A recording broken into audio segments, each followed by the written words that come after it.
Hello, friends. Hello, and we back.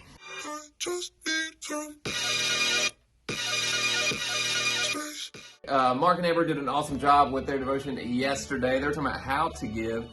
Today we're looking at verses 5 through 8 of Matthew chapter 6. So if you just joined us, we're in this 10 days of prayer and fasting with our squad youth group, 21 days with our church. So we just invited you along and said, hey, while we're doing this, let's read the same stuff and kind of spend a couple minutes talking about it each day. So today is Matthew chapter 6, verses 5 through 8.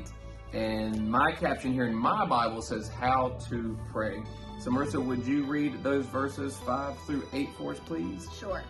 Whenever you pray, you must not be like the hypocrites, because they love to pray standing in the synagogues and on the street corners to be seen by people. Truly I tell you, they have their reward. But when you pray, go into your private room, shut your door, and pray to your Father who is in secret. And your Father who sees in secret will reward you.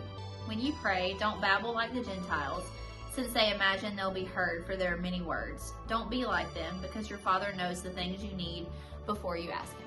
That's awesome. So, reading that, the last line there kind of resonates a question with me. Don't be like them, because your Father knows the things you need before you ask. So it's almost like, okay, well, why do I need to ask? Why do I need to pray? Why would I not just kind of wake up and go through my day knowing that, God, you know what I need, right? Maybe that's your prayer, like, you know. But here's the thing. Praying isn't necessarily to change God's heart or mind about something. It's to align our heart with what God's will is. Right. And so that's what our intention for prayer should be. So that's why we pray. But again, this is talking about how to pray. And I like how it says, essentially, it should be your heart issue. It's a heart issue. It's about you finding alone time with God. You're not trying to make this a public thing. It's not for other people. Right. I'm not displaying my faith for other people. That's not what this is about. It's about me getting alone with God. And I like that it acknowledges that, hey, He's unseen. We get it. We understand. But He sees what is unseen and blesses it too. Right. What stood out to you in that passage?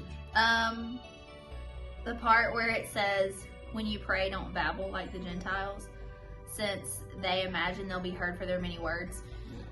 To me, that just means, like, you don't have to be fancy. Like, you don't have to have all these crazy biblical churchy words.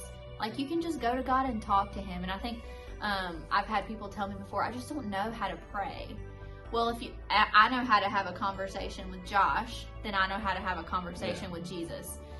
It's the same. And it can feel weird at first, for sure, because you're talking to someone who you cannot see, in the flesh. But it's just a conversation, it's, God, I am struggling today and I need you, and I've got all this stuff going on in my life. I'm overwhelmed. Like, you can just talk to God like you would talk to your best friend. You don't have to use churchy words. Like, God doesn't care about that. So if you're wondering, like, well, what can you give me an example or a model of what to pray or how to pray? That's a great question. In fact, disciples came and asked Jesus, like, hey, could you teach us how to pray?